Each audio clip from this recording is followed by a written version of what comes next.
Hello everyone, this is Yasir from Fairfax QA Center. In this video we will learn how can we enhance VueScript generated by VueGen and why do we need to enhance our script.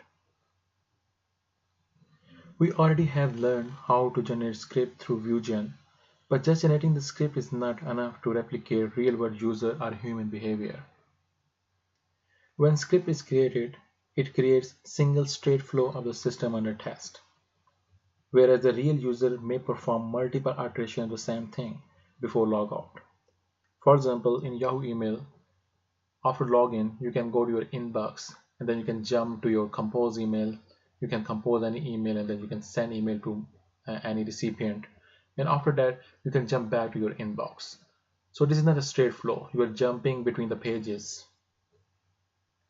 And this is how real world users uses the application. Also, the delay between clicking button, that is called think time, may vary from person to person. You may be in your Yahoo email, you click on inbox button, you stay there for 5 seconds, then you move to your sent item, you stay there for 10 seconds. So this is called think time. Also, different people use different kind of internet connection. Some may be using DSL, some may be using the fiber optics with very high speed, and some may be using very slow speed, like dial-up connections. So in order to get real-world like user behavior, we need to enhance our script to add these kind of options. Like think time, different internet connection, and people use different flows of the application. And this video is all about to enhance the script, so please pay special attention. So the first thing we will talk about is the transaction. In simple words, transaction helps to measure the time taken by system under test to perform some particular task. Now this particular task can be a simple button click to the complete module execution.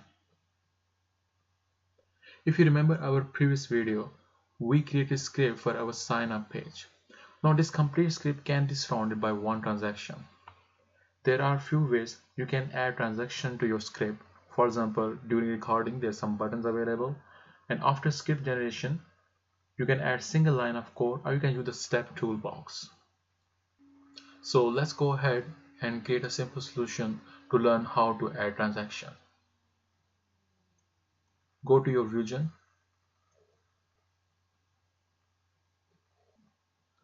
Let's create a new solution. Go to your file menu.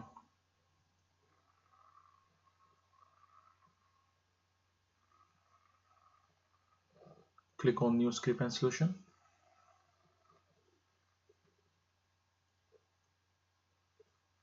So we will create a script for flight search page of web tours application. Enter the script name, for example, wt_02_ flight search. Select the protocol web HTTP HTML and click on create button.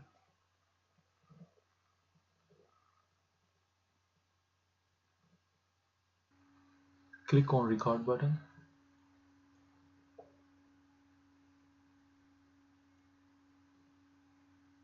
We will store login page script in vuser init action. Keep the default option in rest of the fields and click on start recording button.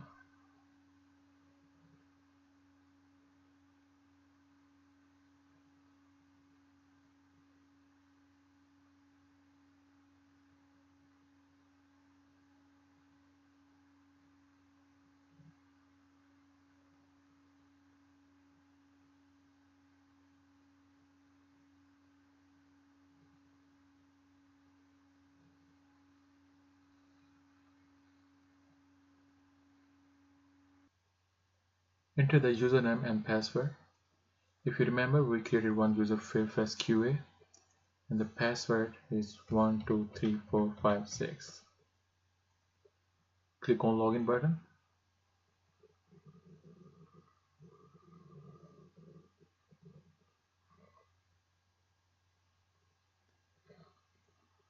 Change the action to action. Let's go ahead and create a new transaction. Click on insert start transaction button. Enter the suitable name for transaction, for example wt underscore t underscore 01 underscore flag. Hit OK button. Now click on flights page.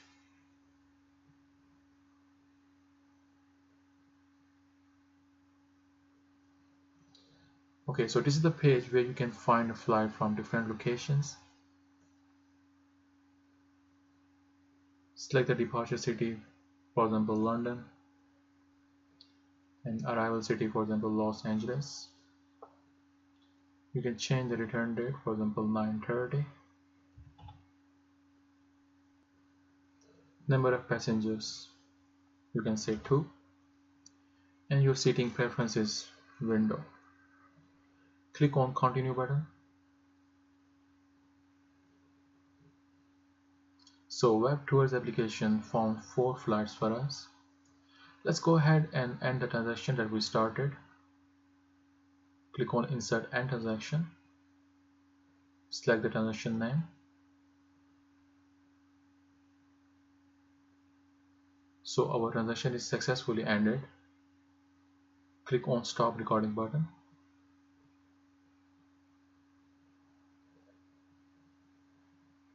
Our view user script has been generated.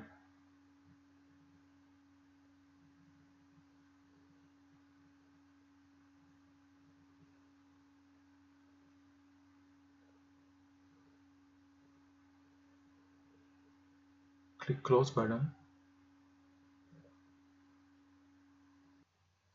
If you look into the script, you will find this line of code, LR start transaction, and this is the transaction name that we specified during recording. And if you remember, we clicked on flights button, we went to the find flights page, we entered this information, for example departure location, London, departure date, arrival location, and return date.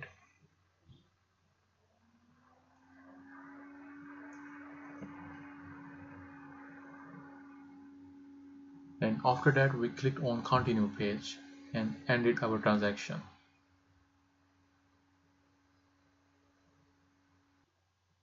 If you already have recorded the script and you want to add this transaction later, there's a very simple method. You can always type this transaction code. For example, start typing lr underscore strt and press Ctrl space, and you will see this IntelliSense window. You can select LR start transaction. You can see the VueGen is telling you the complete definition of this function and what we need to do after. Like for each start transaction, we also need to specify end transaction. So spend some time and try to read and understand it. So this is the second way to specify the transaction, by start typing and using the IntelliSense and read the description of the function and specifying the parameters accordingly. The third way is to go to View menu,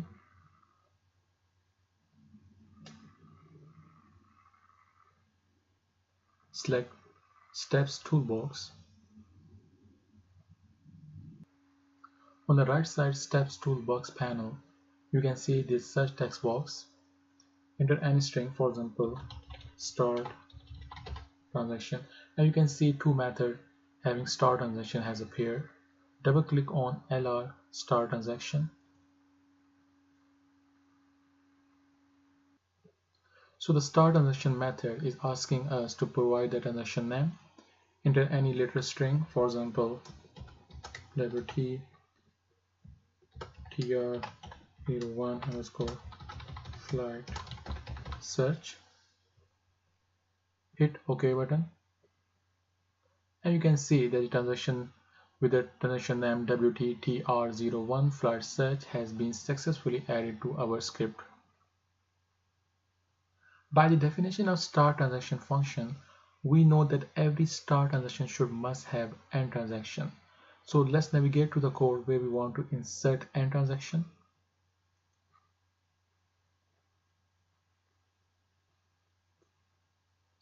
Search end underscore trends, and you will see that the method with the name LR end transaction has appeared. Double click on this method. This window is showing us the list of all transactions that are open but not closed yet. We just created this transaction. Keep the default status and hit OK button. And you can see that LR end transaction has successfully been added into our script. So finally, there are three ways you can add a transaction into your script. First, during recording, you can use the transaction buttons and specify the name there. The second, you can manually write the code for transaction, and using the IntelliSense, you can specify the parameters and read the definition of this transaction. Third one, you can use the steps toolbox to search the function and then double click and insert into your script. The next thing we are going to discuss is called runnable point. The meaning of runnable point is connecting point, and we can use this runnable point into our VUScript to emulate heavy user load on a server. Runnable point instructs VUsers to wait during test execution for multiple VUsers to arrive at the same point, so they can all perform this task at the same time. For example, to emulate heavy load on a web tour's find flight page, we can insert runnable point to instruct 100 VUsers to search flight at the same time. Just like transaction, you can add runnable point during recording the script, or manually entering the code, or using the steps toolbox.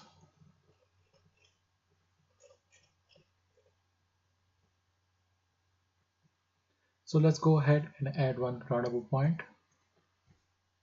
Start typing REND, press Ctrl plus space, and select this LR runnable.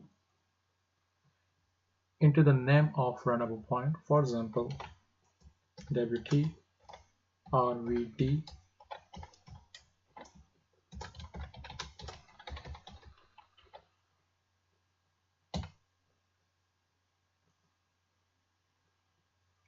We will understand the use of transaction and runnable point later in a video when we will work in controllers and execute different kind of scenarios.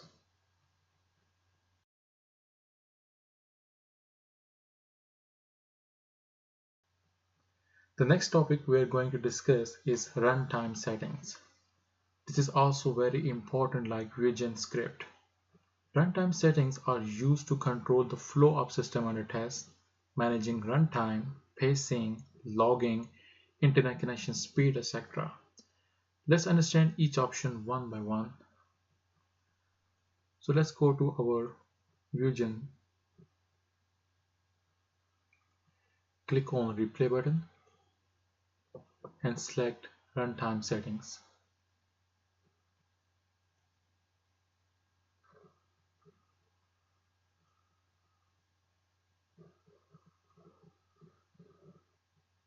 The first runtime setting we will talk about is run logic.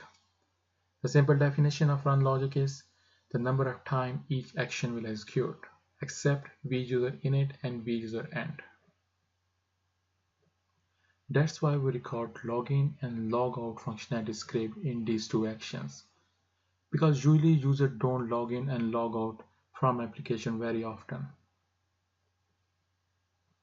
To increase the number of iterations for action, first select the action, and then you can increase the iterations in this text box. For example, make it 15.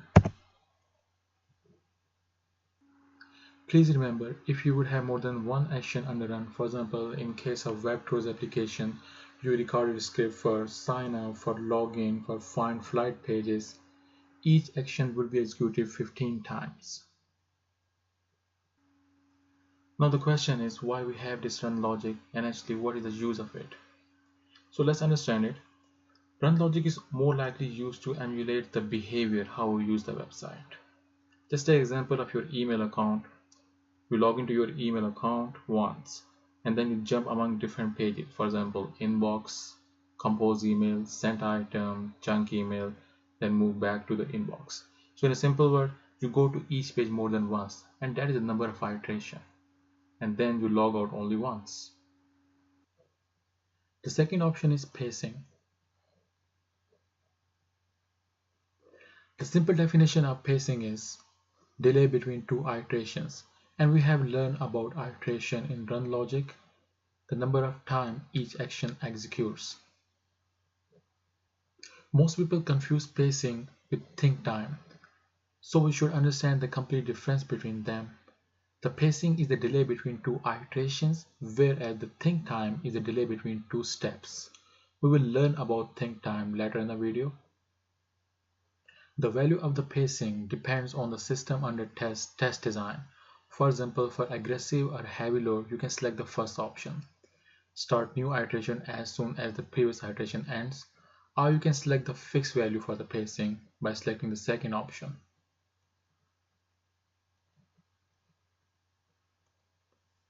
Press Ctrl+S to save the value of pacing.